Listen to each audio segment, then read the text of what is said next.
Everyone, आज इस video में हम पढ़ेंगे क्लास 10th का chapter 15 characteristics and new trends in Indian economy का नेक्स्ट टॉपिक, जो कि huge and rapidly growing service sectors. Huge service sector is found old developed countries, कि हम ये कहें कि एक बड़ा सर्विस सेक्टर जो है वो सभी डेवलप्ड कंट्रीज़ में पाया जाता है। By continuous fast growth rate, service sector in India has become now at the largest sector of the economy. कि हम ये देखें कि जिस तरह से कंटिन्यूस ग्रोथ रेट जो है हमारे सर्विस सेक्टर की बढ़ रही है, तो उससे जो है हमारा इंडिया का जो लार्जेस्ट सेक्टर है वो इम्प्रूव हो रहा है। At present the service sector is producing about 60% part of national income.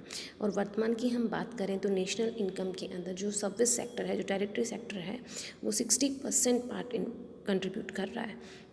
Along with the growth rate of the service sector being high than the growth rate of agriculture and industries, India is one of the top 10 countries of world service trade, and India has strong potential to emerge as superpower in its service sector। कि हम ये कहें कि जिस तरह से हमारे service sectors में ग्रोथ रेट बढ़ रही है, इसके साथ साथ में ये देखें कि एग्रीकल्चर और जो इंडस्ट्रीज़ है उसकी भी जो ग्रोथ रेट है वो हाई हो रही है। इंडिया जो है भारत की 10 टॉप कंट्रीज़ में आ रहा है, जिसमें कि ट्रेड सर्विसेज जो हैं उसमें बहुत ज़्यादा हम ये कहें कि पोटेंशियल है as a super power sector in service sector की। तो टेरिटरी सेक्टर में जो है हमारा देश एक सुपर पावर के रूप में उभर कर सामने आ रहा है। एक्सटेंसिव एंड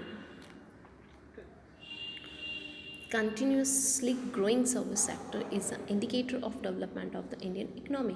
कि जिस तरह से हमारा सर्विस सेक्टर में जो चेंजेस हो रहे हैं, इम्प्रूवमेंट हो रहा है, कंटिन्यूसली ग्रोइंग हो रही है, तो हम ये कह सकते हैं कि ये एक इंडिकेटर है, ये एक ऐसा सूचक है of development of Indian economy की भारत की अर्थव्यवस्था जो है वो विकास कर रही है। Change in commercial sector, changes in commercial structure also show that Indian economy is a developing economy. जो कमर्शियल स्ट्रक्चर के अंदर जो चेंजेस हो रहे हैं वो भी भारतीय अर्थव्यवस्था को ये शो करते हैं कि जो है ये एक विकासशील अर्थव्यवस्था की ओर मूव कर रहे हैं। Almost 72% of the work force in 1951 was employed in agriculture. कि हम बात करें तो 1951 में 72% जो हमारी वर्कफोर्स थी वो एग्रीकल्चर और उससे जुड़ी हुई जो अलाइड सेक्टर्स हैं, कृषि से जुड़ी हुई जो दूसरी गतिविधियां हैं, उनमें वो जनसंख्या इन्वॉल्व थी। It has come at a study decrease, लेकिन उसमें हम ये देखें कि गिरावट आ रही है। वर्तमान की अगर हम बात करें तो 50% working population is employed in agriculture and allied sector, यानी 72% से हम लोग जो हैं 50% पे आ गए हैं।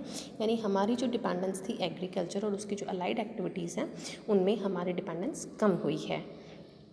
Today more than half of the Indian work power is getting employed in industries and service sector. कि हम वर्तमान की अगर बात करें तो आज हमारी जो आधी जनसंख्या है वो सेकेंडरी और टेरिटरी सर्विस सेक्टर्स में काम कर रही है।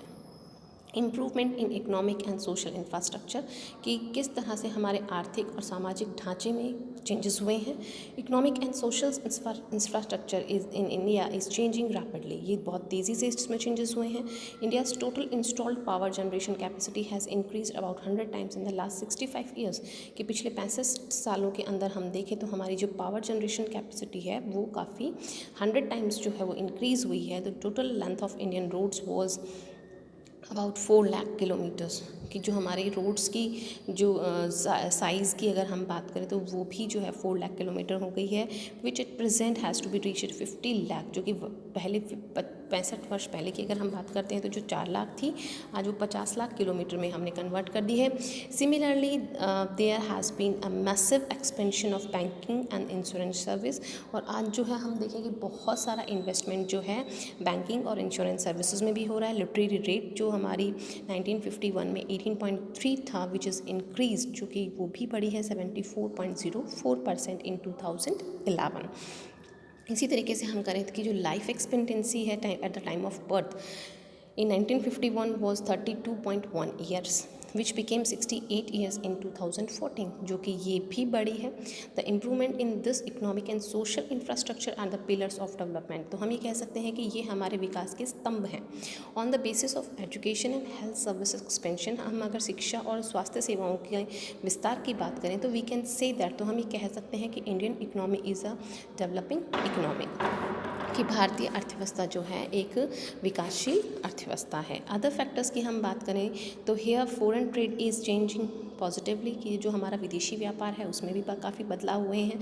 Indian population growth is coming down sufficiently, और हमारी जो बर्थ रेट है उसमें भी कुछ गिरावट आई है। अगर हम 1961 और 71 के दशक की बात करते हैं तो जो ग्रोथ रेट थी वो हमारी 24.80% थी, जो कि 2001 और 11 की जो दशक की अगर हम बात करें तो वो 17.64% के साथ गिरावट में आई है। तो ये जितने भी फैक्टर्स हैं ये इंडिकेटर हैं कि भारतीय अर्थव्यवस्था जो है वो डेवलप्ड हो रही है on the basis of study. और हम अध्ययन के मुताबिक कह सकते हैं कि we can say that although many characteristics of undeveloped economy are seen in Indian economy, कि हाँ अविकसित अर्थव्यवस्था के कुछ लक्षण जो हैं भारतीय अर्थव्यवस्था में दिखाई देते हैं। Still it is proceeding fast on the path of development, लेकिन फिर भी हमारी अर्थव्यवस्था जो है विकास के पथ पर अग्रसर है। Due to this rapid growth of development the Indian economy will certainly become a developed country one day. तो एक दिन हम ये कहेंगे जिस तरह से हमारी अर्थव्यवस्था विकास कर रही है, निश्चित रूप से एक दिन हमारी अर्थव्यवस्था जो है विकसित अर्थव्यवस्थाओं के अंदर शामिल होगी।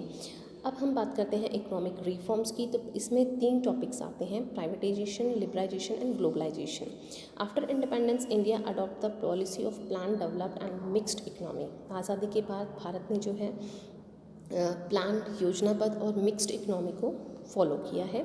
By giving public sector a powerful place is it was made a chief motive of the development, कि जब हम पब्लिक सेक्टर जो होता है उसको हम पावरफुल बना देते हैं तो उससे जो विकास होता है वो बहुत तीव्र गति से होता है। Private sector was kept under control, लेकिन प्राइवेट सेक्टर को गवर्नमेंट जो है वो अपने कंट्रोल के अंडर रखती है। During 50s to 90s so many rules and regulations were made for the operation and management of the economy that development process was almost stopped। कि हम ये कहें कि 1950 से 90 के जो टाइमिंग था उसमें बहुत सारे ऐसे रूल्स एंड रेगुलेशंस बनाए गए ऑपरेट करने के लिए, मैनेजमेंट करने के लिए, जिससे जो हमारे डेवलपमेंट प्रोग्रेस है वो एकदम रुक गई। बिसाइड दिस, इसके साथ में अगर हम बात करें तो the government has spend a big amount of its resources on defence and social sectors too. और इसी के साथ में हम अगर बात करें तो हमारी जो सरकार है उसने जो हमारे सैन्य और जो सामाजिक सेक्टर्स हैं उन पर भी काफ़ी रिसोर्सेज का खर्चा किया। Many time the money borrowed from the international organisation, कई बार हमने पैसे जो है इंटरनेशनल ऑर्गेनाइजेशन से उधार भी लिए हैं, एंड अदर कंट्रीज, दूसरे देशों से भी, वो spend in the irresponsible manner on consumption functions by the government. तो ये जो पैसा हमने जो दूसरे देशों से या बैंक से लिया है, विदेशी बैंकों से लिया है, इनका जो उपभोग है वो इररिस्पॉन्सिबल तरीके से किया गया है, गैर जिम्मेदारी तरीके से किया गया, और ये जो सारी कमियां थी ये सरकार की थी। The expenditure of the government was more than it's income, तो सरकार की जो इनकम थी उससे ज़्यादा क्या हो गए, खर्चे हो गए। The government was going to increase amounts of loan to fulfil their expenses. अब सरकार ने क्या किया कि was going to increase amounts of loan, तो उन्होंने लोन का जो अमाउंट है उसको बढ़ा दिया टू फुलफिल देयर एक्सपेंसेस, अपने खर्चों की पूर्ति करने के लिए। There was clear absence of fiscal discipline in government policies. तो इससे ये पता चलता है कि सरकार के पास में कोई भी सुदृढ़ जो हम ये कहें कि पॉलिसी नहीं थी उस समय में। तो फैसल डिसिप्लिन्स क्या होते हैं, refers to the policies and efforts, कि उन नीतियों और उन प्रयासों को ये रिफ़र करती है मेड बाय द गवर्नमेंट, जो सरकार के द्वारा बनाए जाते हैं, विच आर अडोप्टेड, जिनको कि स्वीकार किया जाता है, to reduce the load of defect and debits on the government, जिसमें कि सरकार के ऊपर जो डिबिट्स के खर्चे आते हैं, लेन देन के जो खर्चे आते हैं, उनको कम करने के लिए। Along with fiscal indiscipline, the Indian economy was suffering from trade defect। और इसी के साथ में जो है अगर हम फाइनेंशियल इंडिसिप्लिन की बात करें तो उसके साथ साथ में जो भारत की जो इकोनॉमी है उसको व्यापारिक जो कमज़ोरी थी उससे भी जूझना पड़ा। No care was taken to curb the rising import, और कोई भी इम्पोर्ट जो हम कर रहे हैं देशों से उसके ऊपर कोई भी इस तरह का एक्शन नहीं लिया गया टू प्रमोट एक्सपोर्ट बिफोर 1990, कि 1990 तक जो है हम सिर्फ इंपोर्ट ही कर रहे थे, जबकि एक्सपोर्ट पे कोई भी किसी भी तरह का ध्यान नहीं दिया गया। अब ट्रेड डिफेक्ट क्या है, the superiority of import over exports, कि जब हमारे सुपीरियरिटी ऑफ इम्पोर्ट्स की, जब हमारे आयात हमारे जो हम निर्यात करते हैं उनसे ज़्यादा होते हैं in a country is measures of its economy, यानी हम दूसरे देशों से जो सामान ज़्यादा मंगा रहे हैं और एक्सपोर्ट हम कुछ भी नहीं कर रहे हैं, उनको कुछ भेज नहीं रहे हैं, तो उससे जो हमारी इनकम है वो हम कम होती जा रही है और विदेशों की ज़्यादा होती है। It shows the increase value of import over the values of export of that country, that this is the measure of defect in goods trade off the country. और ये जो है किसी भी देश की जो सामान है उसके व्यापार को डिफेक्ट करती है, उसको कमज़ोर करती है। The industries were given unimportant production in the economy, और ऐसे जो इंडस्ट्रीज़ हैं उनको कोई भी प्रोटेक्शन नहीं प्रोवाइड किया जाता, कोई पॉलिसीज़ नहीं बनाई गई थी 1950s to 90 तक। अनस्किल्ड मैनेजमेंट ऑफ कंपनीज, अकुशल जो मैनेजमेंट था कंपनियों का, and other economic bodies took places, और इस तरह के जो आर्थिक गतिविधियां हैं वो उस समय की गई। There was a lack of expertise, किसी भी तरह का अनुभव नहीं था इन यूज़ ऑफ रिसोर्सेज, कि जो रिसोर्सेज का इस्तेमाल हो रहा है तो वहाँ पे किसी भी एक्सपर्टाइज हम ये कहें कि आइडिया उनके पास में नहीं था। The whole structure of the economy was defective, तो हम ये कहें कि पूरी की पूरी अर्थव्यवस्था का जो ढांचा था वो पूरा का पूरा डिफेक्टिव हो गया। So the production price increase, तो उससे जो उत्पादन जो कीमत थी वो बढ़ गई और जो लेवल ऑफ प्रोडक्शन था वो डिक्रीज हो गया।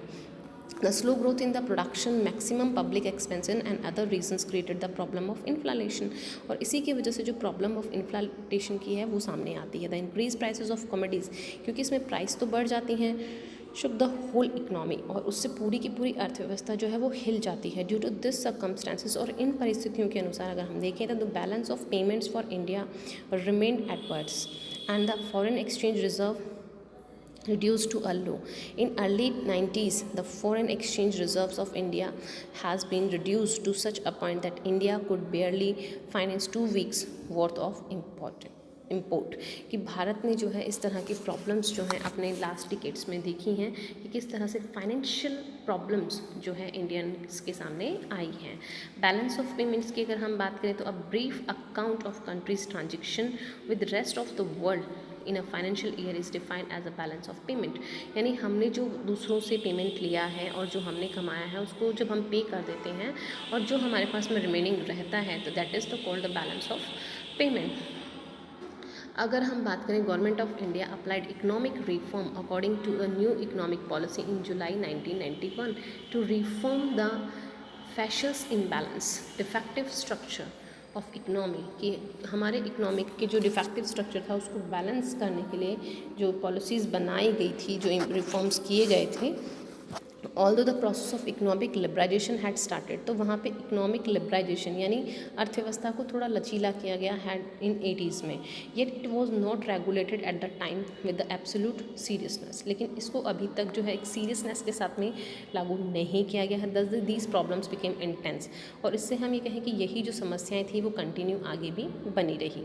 India requested for financial assistance from 2 international organisation name World Bank and the International Monetary Fund, और भारत ने जो है हम ये कहें कि फाइनेंशियल हेल्प मांगी जो 2 इंटरनेशनल ऑर्गेनाइजेशन है, जैसे कि एक तो वर्ल्ड बैंक हो गया और इंटरनेशनल मॉनेटरी फंड हो गया, इन दैट कंडीशन इन 1991। तो उस समय हमारे देश की हालत ऐसी थी 1991 में। दीज ऑर्गेनाइजेशन, ये जो दोनों ऑर्गेनाइजेशन हैं ये लोन्स प्रोवाइड करते हैं to India on certain condition, भारत को कुछ निश्चित कंडीशंस के ऊपर, शर्तों के ऊपर जो है इन्होंने लोन प्रोवाइड करवाया। इंडिया फॉलो दीज कंडीशंस, और भारत ने उन शर्तों को माना and announce a new economic policy इन 1991, और भारत ने एक नई आर्थिक नीति की जो है घोषणा की 1991 में। एंड इम्प्लीमेंटेड इकोनॉमिक रिफॉर्म्स, और उस समय जो है भारत के अंदर जो है नई आर्थिक जो इम्प्लीमेंटेशन है, नीतियाँ हैं, उनको अपनाया गया। Under economic reforms the solution of economic stability and structure reform were implemented. हम ये कहें कि अंडर इकोनॉमिक रिफॉर्म्स की आर्थिक सुधार के अंदर जो सॉल्यूशंस अपनाए गए, जो उपाय अपनाए गए, उससे आर्थिक स्टेबिलिटी आती है और स्ट्रक्चरल रिफॉर्म होता है। The solutions of economic stability were short term in nature. हम ये कह सकते हैं कि अर्थव्यवस्था जब स्थिर होती है तो वो एक छोटे टर्म के लिए होती है, एक छोटे समय के लिए होती है, और इसके अंदर अगर हम बात करें solution to control the problem balance of payment, तो इस समय जो हमारी प्रॉब्लम्स आती हैं पेमेंट को लेकर एंड इन्फ्लेशन को लेकर जो प्रॉब्लम्स आती हैं वर इंक्लूडेड, तो वो भी इसमें शामिल की जाती हैं। Structural reforms were long term in nature, हम ये कहें कि जो ढांचा, जो आर्थिक ढांचे में जो सुधार होता है वो एक लॉन्ग टर्म होता है। Their objectives to increase reform of economic structure and workability, और इनका जो उद्देश्य था, हम ये बात कहें कि आर्थिक ढांचे को सुधारना और वर्क एबिलिटी जो थी लोगों की उसको इम्प्रूव करना था।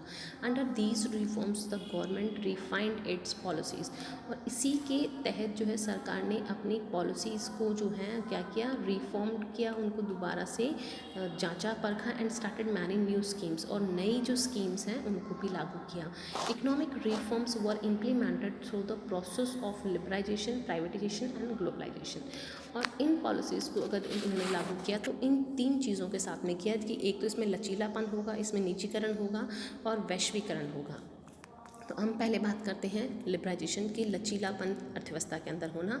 इन economics the meaning of liberalisation is the process to simplify the economic policies, कि इसका मतलब ये होता है कि अर्थव्यवस्था की जितनी भी नीतियाँ होती हैं, आर्थिक जो नीतियाँ होती हैं, उनको बिल्कुल सिंप्लीफाई कर देना, उनको बिल्कुल लचीला कर देना। रूल्स एंड लॉज, जितने भी नियम और कानून हमने बनाए हैं उनको लचीला कर देना। The government was in the role of economic controller, सरकार जो होती है वो सिर्फ एक आर्थिक कंट्रोलर के रूप में और एक प्रोड्यूसर के रूप में होती है, जो डेवलपमेंट पॉलिसीज देती है अडॉप्ट बिफोर 1991, जो 1991 से पहले हमने अडॉप्ट की थी। Many controls and regulations were impose to play this role, कई सारे हम ये कहें कि रेगुलेशंस लगाए गए थे, नियम बनाए गए थे इसको कंट्रोल करने के लिए। The government's plan in 1991 in the new economic policy to eliminate unnecessary controls and restrictions were called liberalisation, और यहाँ पे सरकार ने क्या किया कि जो अननेसेसरी, जो ज़रूरत नहीं थी कंट्रोल और रेस्ट्रिक्शंस की, जो कि प्राइवेट फर्म्स पे लगाए गए थे, उनको मूव अप करना था, उनको हटा देना था। अंडर दीज प्लान्स, और इन्हीं योजनाओं के तहत a new economic policy was announced in July 1991, एक नई आर्थिक योजना जो है, नीति जो है, उसकी घोषणा की गई 1991 में। And the process of expensive reforms started in various sector of the economy, और अर्थव्यवस्था के कई सारे जो सेक्टर्स थे उनके अंदर एक्सपेंसिव रिफॉर्म्स स्टार्ट किया गया। Comprehensive reforms were introduce in the financial sector, और ये हम कहें कि कॉम्प्रीहेंसिव जो रिफॉर्म है वो फाइनेंशियल सेक्टर में, एक्सटर्नल सेक्टर्स में, फॉरेन एक्सचेंज में, मैनेजमेंट में, इन सब में उसको लागू किया गया। And the several unnecessary rules and controls were eliminated, और यहाँ पे जो भी अननेसेसरी रूल्स एंड कंट्रोल्स जो इनके ऊपर लगे हुए थे उनको यहाँ से एलिमिनेट किया गया, उनको वहाँ से हटा दिया गया।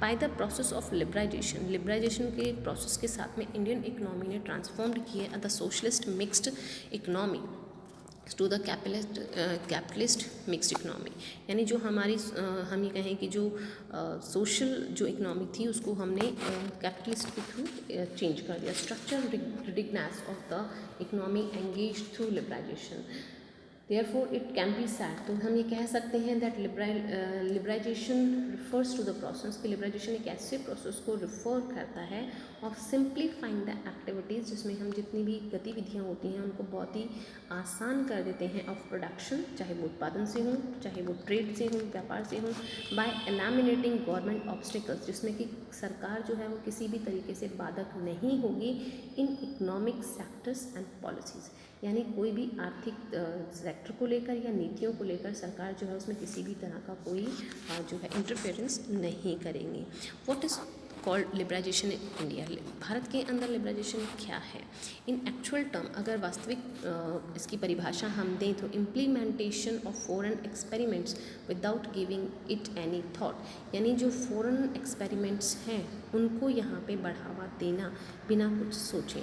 Mixed economy of India was reached such crossroads from where it was impossible to return the actual meaning of Swadesh due to its inclinations towards liberalization, कि जो हम स्वदेशी की जो बात करते हैं उसको यहाँ पे रिड्यूस किया जाता है, और जो विदेशी कंपनियाँ होती हैं उनको यहाँ पे आप लिबरल कर देते हो कि वो यहाँ पे आके अपना ट्रेड कर सकते हैं। Then liberalistic countries took advantage of this situation, जो लिबरिस्टिक कंट्रीज़ होती हैं वो इस सिचुएशन का, स्थिति का फ़ायदा लेते हैं. And India emerged on world platform in the form of a new research laboratory in the name of economic liberalisation. और भारतीय जो हम ये कहें कि जो इंडिया है वो वर्ल्ड के मैप पे या वर्ल्ड प्लेटफॉर्म के ऊपर एक नए देश के रूप में उभरता है, जहाँ पर रिसर्च लेबोरेटरी जो है वो इकोनॉमिक लिबराइजेशन के नाम पे यहाँ पे सुविधाएं उपलब्ध करवाई जाती हैं. अवर लार्ज पॉपुलेशन, हमारी जो बड़ी जनसंख्या है, and its potential middle class emerged on the origin of liberalistic countries, और वो इन कंट्रीज़ का एक पार्ट बन जाते हैं. It was impossible for the future government, लेकिन ये भविष्य में आने वाली सरकार के लिए पॉसिबल नहीं है to move ahead on the path on which the earlier government had placed the country as a big market in the name of globalization.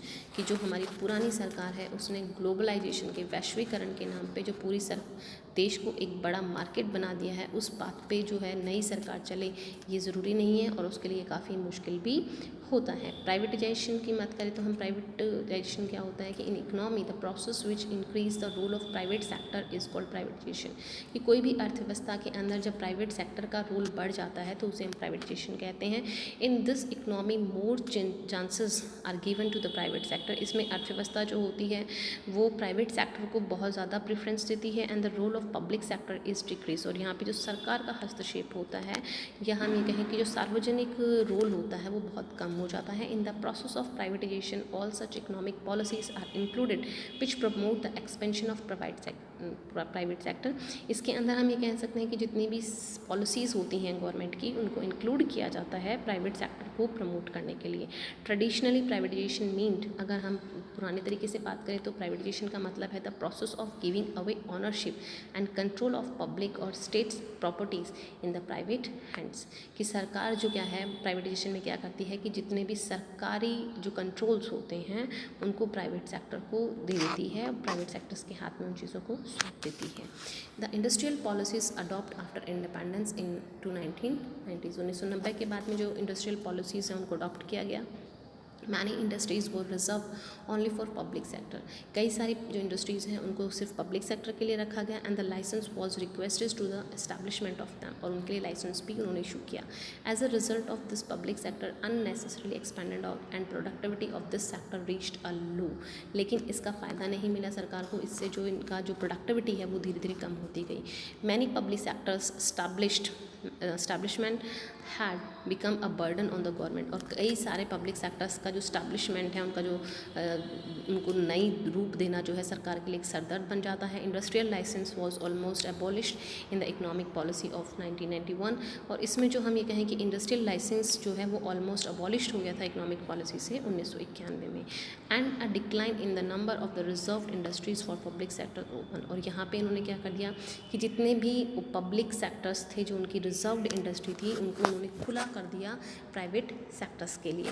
With privatisation in 1991 दो sector which were hitherto banned also were open. यानी पूर्ण रूप से जो कि हम ये कहें कि बैन थे प्राइवेट सेक्टर्स के लिए, उनको भी प्राइवेट सेक्टर के लिए जो है इंडस्ट्रीज़ को सरकार ने खोल दिया. This investment is also made in the government sector under privatisation. सरकार को किसी तरह का इन्वेस्टमेंट जो है जब वो प्राइवेट सेक्टर में फैक्ट्रीज को दे देता है तो उनको नहीं करना होता है. This is also a method of privatisation. ये भी एक तरीका का प्राइवेटाइजेशन का मेथड हम कह सकते हैं. This investment is the process of liquidation of assets in actual form, but in general form it refers to the selling of state share from public sector undertaking to private sectors. लेकिन इसमें ये नुकसान होता है कि जो सरकार की जो हम ये कहेंगे जो कंट्रोल होता है वो प्राइवेट सेक्टर के हाथों में चला जाता है. द गवर्नमेंट और state can sell a part of its share और its entire stake in public sector undertaking to the private sector. और सरकार जो जितने भी रूल्स एंड रेगुलेशंस होते हैं या जो भी पावर्स उनके पास में होती हैं किसी भी सेक्टर को लेकर, वो सारी की सारी प्राइवेट सेक्टर को दे दी जाती हैं. Government got assistance in establishing fashion discipline through privatisation. इससे सरकार जो है हम ये कह सकते हैं कि कुछ हद तक फैशल डिसिप्लिन को कंट्रोल कर पाती है. Competitive power of economic was in charge due to this. इससे जो प्रतिस्पर्धा की जो बात हम ये कहें कि हमारी अर्थव्यवस्था के बीच में आती है. अब इसमें आपका थर्ड टॉपिक आता है globalisation, the assimilation of the domestic economy, जो हमारी घरेलू अर्थव्यवस्था होती है विद द वर्ल्ड इकोनॉमी, और वो विश्व अर्थव्यवस्था के साथ में जो जानी जाती है एज अ ग्लोबलाइजेशन, वैश्वीकरण के रूप में। Globalisation is such a process, ये इस तरह का प्रक्रिया होती है through which national economics expand out of their political boundaries. तो उसमें वो जो नेशनल बाउंड्रीज़ को वो एक्सपेंड कर सकते हैं, अंतर्राष्ट्रीय जो सीमाएँ हैं या राजनीतिक जो सीमाएँ हैं उनका वो एक्सपेंशन कर सकते हैं। Globalisation increase economy opens and economic dependence between countries, इसमें अर्थव्यवस्थाएं जो होती हैं एक देश की दूसरे देश के ऊपर डिपेंड हो जाती हैं। Free flow of products and services, free flow of capital and consolidate financial market, free flow of labor, free flow of technology and spread of knowledge between various countries is including in various dimensions of globalization। इसमें कोई भी labour कहीं भी पे जा सकता है, कहीं पर भी मार्केट इस्टेब्लिश हो सकता है, यानी आप पूर्ण रूप से फ्री हो जाते हो। After independence many restriction were impose on foreign trade, आज़ादी के बाद जो है विदेशी व्यापार के ऊपर कई सारे हम ये कहें कि उनके ऊपर रोक लगा दी गई थी। And foreign investment in India, और फॉरेनर जो थे वो भारत में इन्वेस्टमेंट नहीं कर सकते थे। This was consider essential in the order to provide protection to domestic producers to compete with foreign goods। In year 1991, the government decided that time has come for the Indian producers to compete with the world producers। कि 1991 में सरकार ने ये महसूस किया कि भारत के जो प्रोड्यूसर्स हैं, जो उत्पादक करता है, उनको एक कंपटीटर की ज़रूरत है, उनको अपने प्रोडक्ट के साथ में कम्पीट करने के लिए विदेशियों की ज़रूरत है। इट वॉज़ बिलीव्ड, ये माना गया कि that work ability of industries की, जो इंडस्ट्रीज़ की वर्क एबिलिटी है, जो कार्य क्षमता है, and equality of goods will be improve through competition, क्योंकि ये दोनों ही चीज़ें जो हैं कंपटीशन के थ्रू ही, यानी कि प्रतियोगिता के थ्रू ही जो है इम्प्रूव हो सकती हैं। In the process of globalisation, और वैश्वीकरण का जो प्रोसेस है, ban on foreign trade and investment was lifted up large extent, obstacles in trade were removed and imports were facilitated. और इसमें जितने भी हम ये कहें कि जो ऑब्स्टिकल्स थी, जो रुकावटें थी, उनको रिमूव कर दिया गया और इम्पोर्ट फैसिलिटीज़ को बढ़ावा दिया गया। Barring a few items, most of the items have been allowed for free trade, कुछ आइटम्स को लेकर सभी आइटम्स को फ्री कर दिया था व्यापार के लिए।